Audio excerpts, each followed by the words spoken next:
Hi everyone, a really warm welcome back to my channel. I hope you're doing okay and that you've had a great week. If you're new here, my name is Alison. I'm a 50 something witch living in Derbyshire, England, and I'm here to talk about all things witchy lifestyle, practical witchcraft tips, and also bits of mundane life as well. And I'm so happy that you're here. I'm so glad you found me, and I really hope you enjoy what I put out for you today.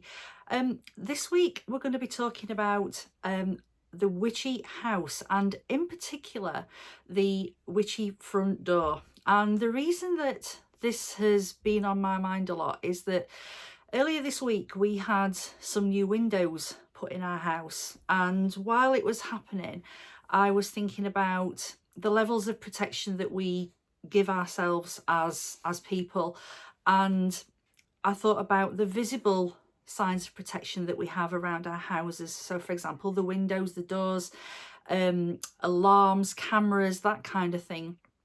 But then I thought about the witchy level that a lot of us might not even think about now, especially if you're new to the craft. It might not be something that's entered your head before. And the fact that we need to put little bits and pieces in place to make our homes feel spiritually secure and a safe place for us to practice our craft. And the reason that it's important is because I think that when you enter your home, there are several things that happen. Your mindset changes from one of being outside in the mundane world and inside in your safe space, in your witchy space, your sacred space. And I think that when you approach your front door, you should get a real lift. You should feel so happy that you're about to enter this space that is so special. And every time you walk down your path, along your driveway, up your stairs to your apartment, you should get that feeling, knowing that your happy and safe space is waiting for you. There are lots of things that you can do to help this to happen.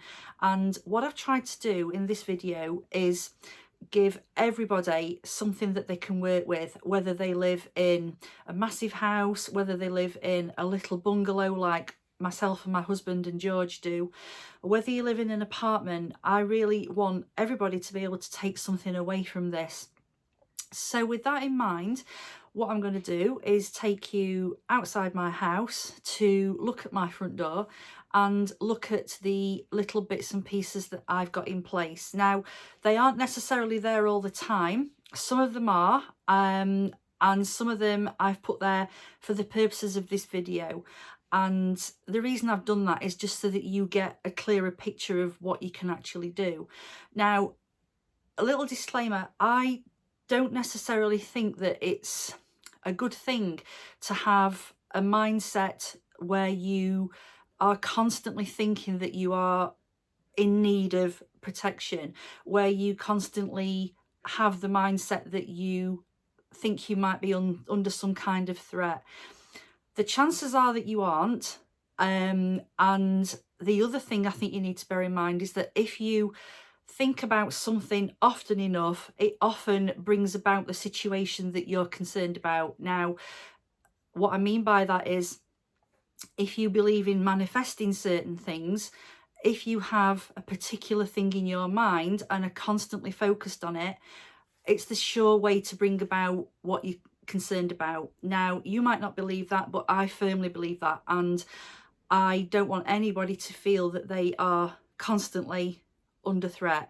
I know that there are people who have really awful situations in their lives, and I understand that it might not be easy for them to switch these things off, but I think that it's important to recognise that keeping a clear and high energy vibe is really important.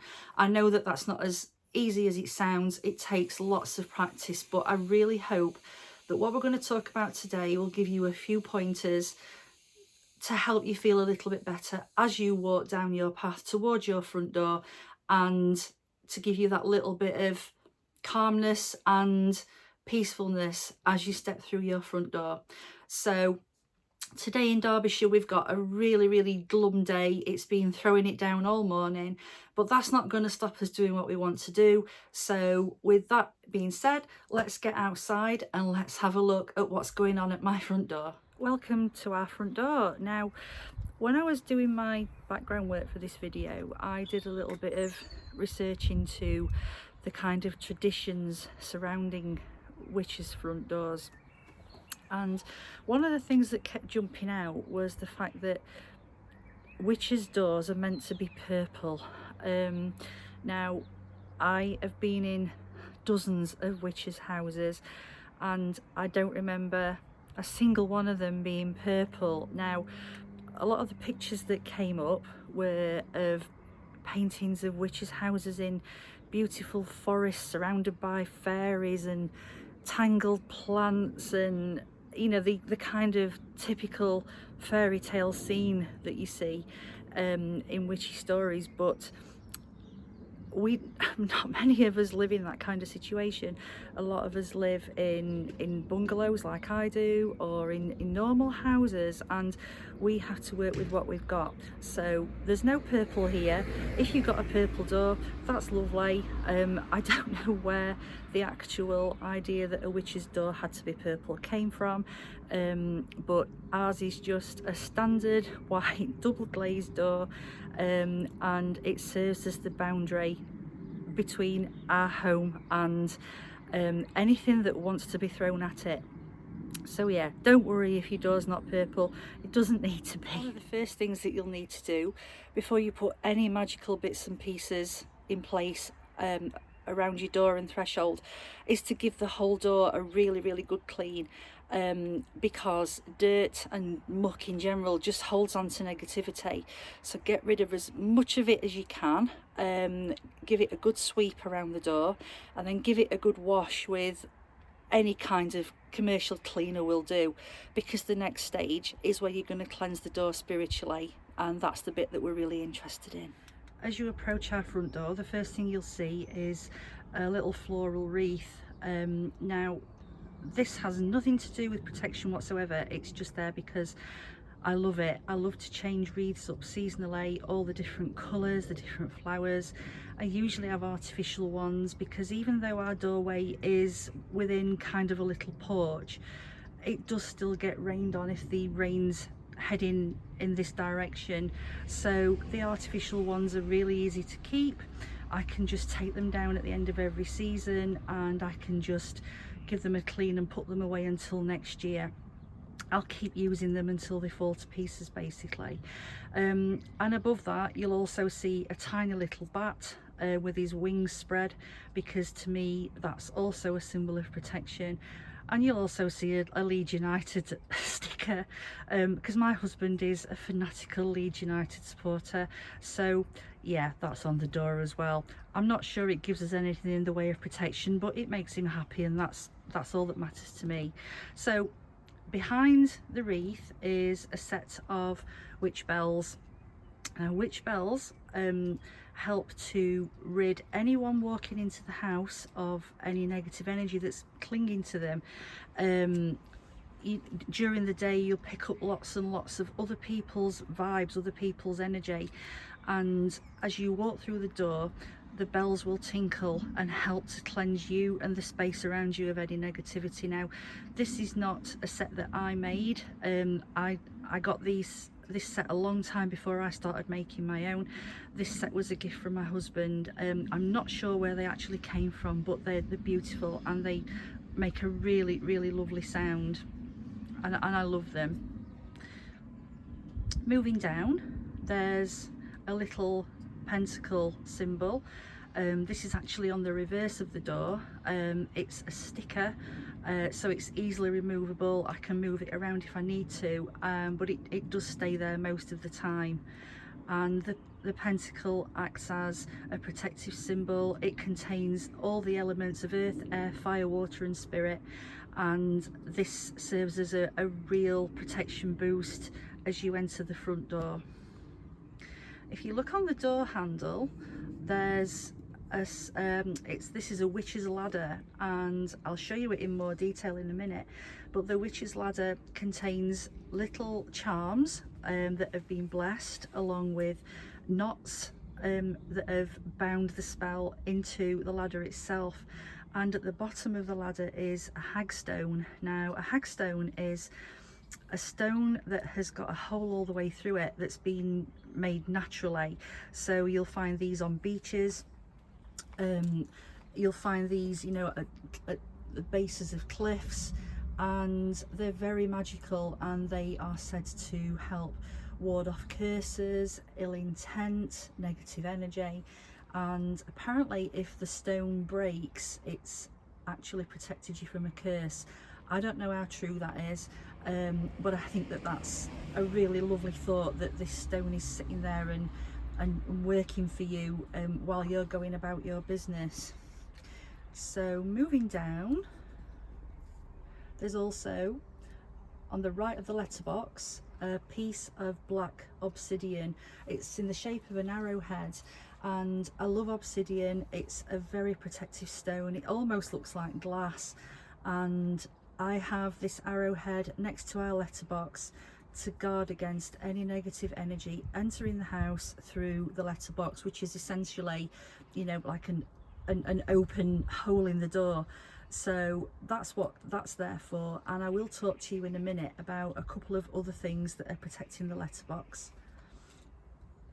And to the right, there's a little bee door knocker. I've said before that I like to have representations of the bee wherever I can around our home, and it's especially important at the entrance to the home, because to me the bee stands for so much.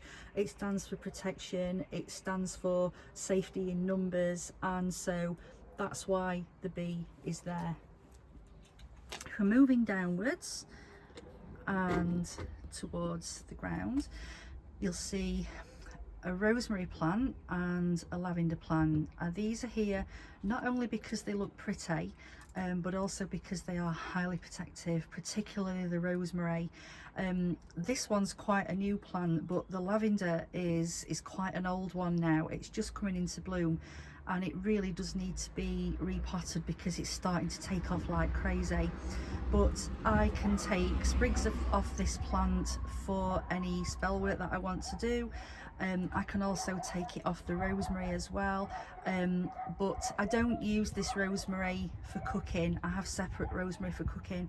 This one is a specific magical plant. I don't tend to use the same plants and herbs for cooking as I do for magical work. I try to keep the two separate.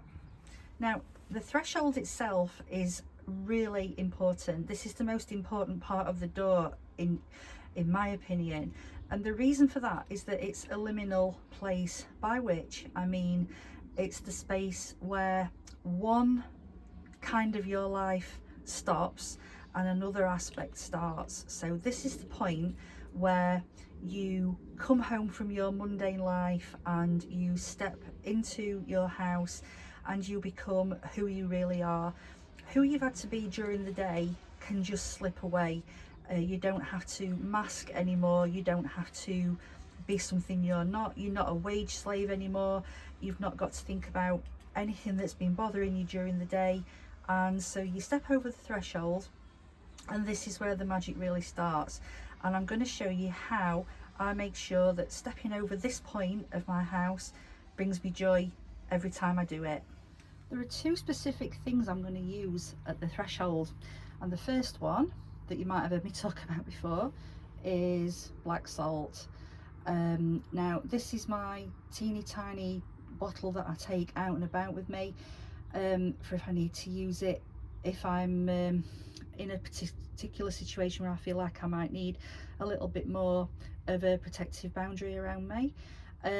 So yeah, this is the first thing I'm going to do. I'm just going to sprinkle a tiny amount along the threshold.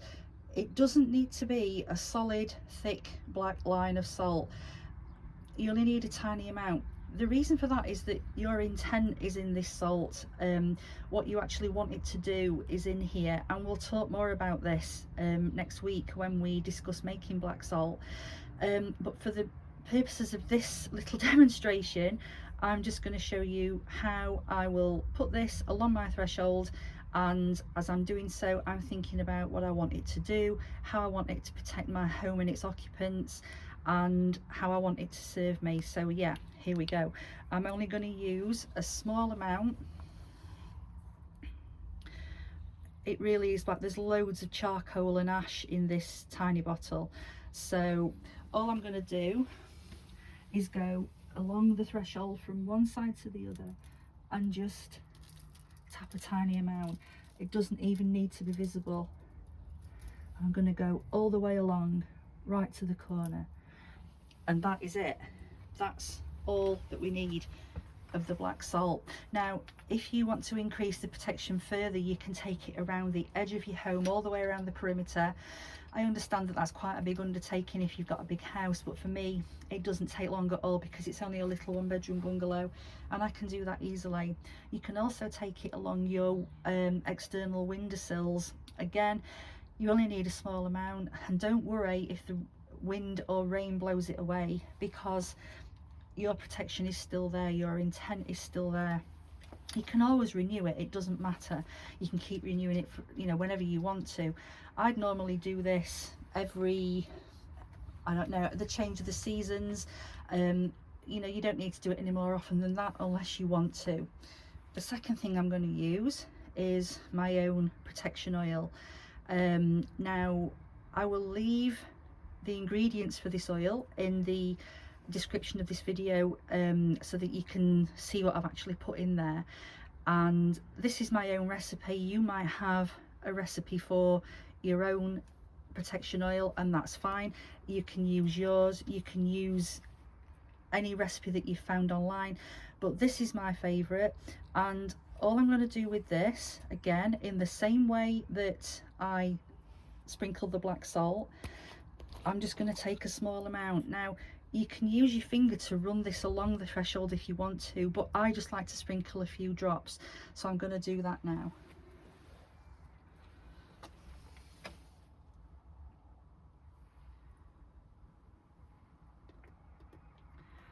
Take it along the threshold, into the corners, behind the plants. Oh, it smells so nice. And that is all you need to do with the oil. It smells lovely, and you know that now you've given your home that little bit of protection on the threshold. But I'm going to show you something special underneath the doormat now, so just give me a second to turn it over and I'll explain what it's all about. Under our doormat is a sigil that I created, and the sigil is on a small sticker, and there are several ways that you can apply sigils to your property. You can do them as I've done on a sticker. You can draw them with paint or chalk or ink if you prefer. You could do them with black salt or protection oil, but the reason I like to do them on a paper sticker is because when the sigil's been created, I can bless it in my sacred space. I can hold it in my hands and I can charge it up with the intent that I want to put into it. So this one's on a piece of paper. This sigil represents the intent that our home is safe and protected, and it's a very simple sigil. I think that sigils work best if they're kept very simple and the intent is very simple. So I'm going to show you how I made the sigil when we go back inside, but I use them all over the place and I find them really helpful. It's not something that I started using until recently, but I absolutely love them, and I think that as a front line of protection they're an amazing piece of witchery, and they're very easy to make. If you're anything like me, you probably absolutely love sage and use it lots and lots. Now my old sage bundle is falling to bits, so because I knew you were coming today, I've treated us to a brand new one. This one's lovely. It's actually got some sweetgrass on there as well, and I lit it a few minutes ago and the smell is absolutely gorgeous. Now, I bought this from Curious Goods yesterday, the lovely little shop in Chesterfield that I've spoken to you about before, and it's absolutely gorgeous.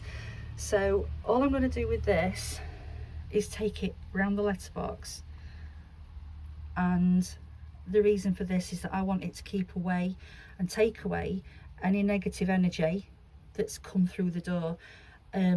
I don't know about you, but at the moment we're getting loads of political stuff through the door, and none of it has a particularly high vibe, and I don't like it, and I'm not interested in any of it, and I just feel that it pollutes the air. So I want that gone, and the sage is really helping with that.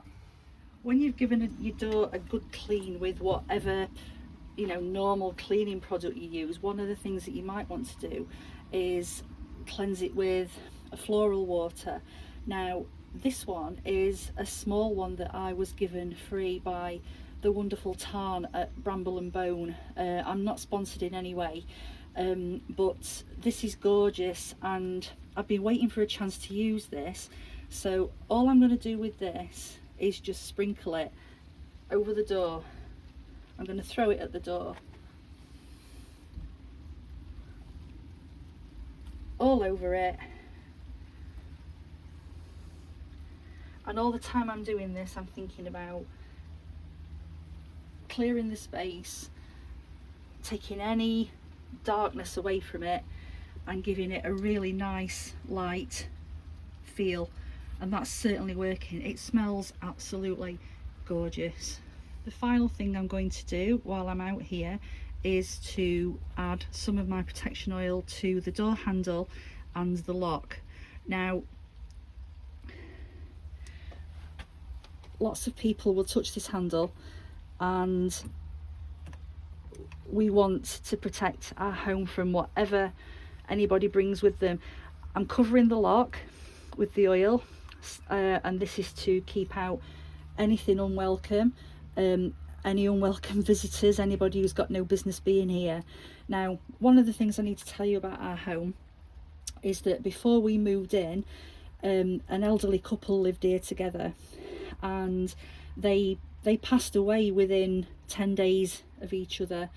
And while it's a really sad story, I also feel that there is still their presence in our home, and I love the thought that their hands have been on this handle. So every time I put my hand on this handle, I think about them and the relationship they had, because our neighbours have told us that they were absolutely devoted to each other, and I just think it's wonderful that we came into this house after them.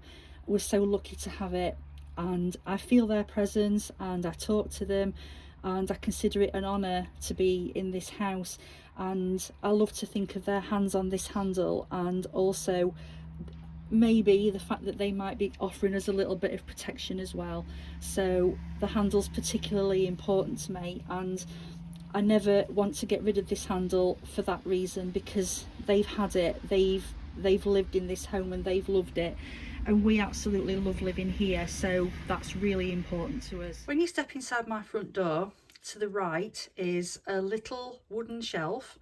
It's only small, but this holds lots of little bits and pieces that I've put here to amplify the protection that I've already placed on our house. Now, from the left is a little pebble painted with bees, which, as you probably know, are one of my spirit animals, and I love to have a representation of bees in any place that I want to mark out as sacred. So there are lots on my altar. Obviously there's one here, and this little pebble was a gift from a really special friend, and I absolutely love it, and this is here all the time. Moving along, there's a small mirror. Now, you might recognize this from my hallway altar tour.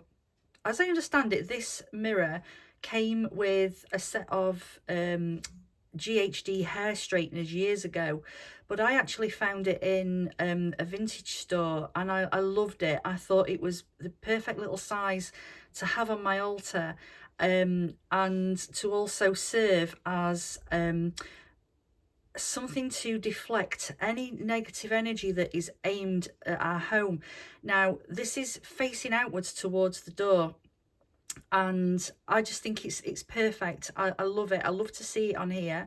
I don't have it on here all the time. It usually lives on my altar, where it also faces towards the door, but I wanted to show you what you could do in terms of having something like this next to your door. I've also put a tiny rose quartz crystal on this as well, because rose quartz is such a special stone. I absolutely love it. It's my favorite crystal, and I think that it's perfect to have in a situation where you want to give yourself a little bit more protection. The next thing I've got is this gorgeous little fox bowl, and in my bowl I've got, just lift it up so you can see, I've got lots of sea salt in there, because salt is of the earth and it helps to absorb negativity, negative energy, and it's also very cleansing. So as you walk through my door, the salt serves as a cleanser. I've also got in there a big piece of black obsidian. Now, because obsidian comes from volcanoes, it's of the earth, and it also contains the element of fire, so this gives an element of fiery protection as well as firm grounding as you walk into my house. Also in here there's a piece of magnetic hematite, and the reason that's in there is to deflect negative energy, but also to attract abundance and positivity into the home. There's also a piece of rosemary. Now, we've already said that rosemary is a fantastically protective herb, and I have it everywhere. It's in almost every room of our house, and I love to use it in a protective capacity, and so that's why there's a great big piece of it in this bowl. Also in here is a piece of red jasper, again known for its protective and deflective qualities. And there's also a piece of, sorry, can't see because of my hand, a piece of black tourmaline, again very protective. I have lots of this stone about my house and about my person. I keep a little piece in my purse, and I keep a little piece in my car, again for warding off negativity and any ill intent. I've also got a piece of selenite in here. I love selenite. I think it's a really gentle protective stone, and it was natural to me to pop a piece of selenite in there because I absolutely love it. So that's my little foxy dish. Moving along, next to the telephone is, I think, one of the only people alive that still has a landline, but there it is. So this is one of my protective jars. This is a house blessing jar, and this contains a mix of several different herbs and florals in there. This is quite an old one now, and I could probably do with redoing, but I love it. It's one of the first spellcrafts I ever made, so this is really old. It's very simple. It's a blend of herbs and flowers that are specific to my requirements. If you make a jar to protect your own home, it might have things in there that are specific to you, but this is what I've got in mine, and it sits here as you walk into my house, and it serves as an extra line of protection as you walk over my threshold. We're back inside the house now, and this is the back of the front door. So the first thing that you'll see is a red and white cord with a big hagstone and an ancient iron key on there. Now, this was a gift from a lovely friend. Hi Varn, if you're watching, thank you so much for this. and this represents security and protection. The key doesn't open anything in the house. If you're using keys in magic, I think it's important to use keys that are relevant to the task in hand. So this particular key was a gift. It's, as I say, it doesn't open anything in the house. It's absolutely ancient. So yeah, it's really heavy, and I love hearing the kind of satisfying clunk as we come through the door. And moving down, there's also another little bell on the door. And this gives a lovely jingle when anybody walks in, so nobody turns up here unannounced, basically. And also on the back of the door is a lovely little smudging poem that you probably can't see because it's a little bit dark here. I'm sorry about that. But the poem reads, "Smoke of air and fire of earth, cleanse and bless this home and hearth. Drive away all harm and fear, only good may enter here." And this is the blessing that I use when I'm going around with the sage in the house, repeating it almost like a chant, and I find that it really helps to lift the energy in whatever room I'm working in. And the final thing that I want to show you is the letterbox, and this is the inside of the letterbox, and here you can see the sigil that is under the doormat. And again, this is the words behind this are, "Our home is safe and protected." So whatever comes through this letterbox, we want it to be good news. We don't want negativity coming through it. So this sigil is going to help with that. Here's the sigil that I made, and here's how I made it. Now, there are lots of different ways of making sigils. If you aren't familiar with them, they're basically just symbols that have your intent, a specific intent, put inside them, and you can use them for lots of different purposes. Now, there are lots of ways to make them. I like the freehand way, but I also enjoy using this way, which is a witch's wheel. And basically, the wheel has the letters of the alphabet printed all the way around it. Some are a bit more random than this, but the one that I'm using, the letters actually follow in sequential order, and I quite like that. It's not as chaotic as the other way where the letters are all over the place. That's what works for me anyway. So the first step is to write out your intent for the sigil, and you need to make it as specific as possible. I'm not going to go into this at any great depth at the moment, but basically our intent for this sigil for our home was, our home is safe and protected. The next step is to cross out all the vowels in the sentence. So I've done that in red pen here so you can see that. And then you write out the remaining letters and get rid of any duplications. So there's several duplications within that sentence. So this is what I was left with. The next step is to draw the sigil following the path of the letters, these letters, onto this grid, onto this circle. And I always put a little circle at the point where I start the sigil, because that's the start of my intent for this design. And then you just literally trace the letters with your pen, and when you get to the last one, when you finish it, do another little circle to symbolize the end of it, the end of the actual design. And then you can use it in lots of ways, but the first thing you'll need to do is draw it out again and make sure that you're happy with it. Luckily with this one, I liked how it came out first time, so I've been able to replicate it on other things. You're going to need to charge it up to actually give it power, to give it life, and you can do that in lots of ways. You can put it in your sacred space, and you can surround it with crystals that you find particularly energizing.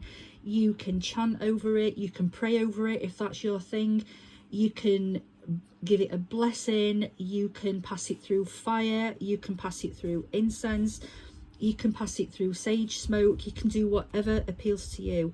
But this is how I made this sigil for our home, and if you want to copy it, please feel free to do so, but do give it your own energy and your own intent, because this one is mine. But as I say, you are welcome to use it, but just give your own energy to it. And yeah, if you'd like me to talk more about sigils at some point, I'll certainly do that. It's a really interesting piece of magic, and one that I'm really starting to enjoy more. I have absolutely loved talking to you about my front door today.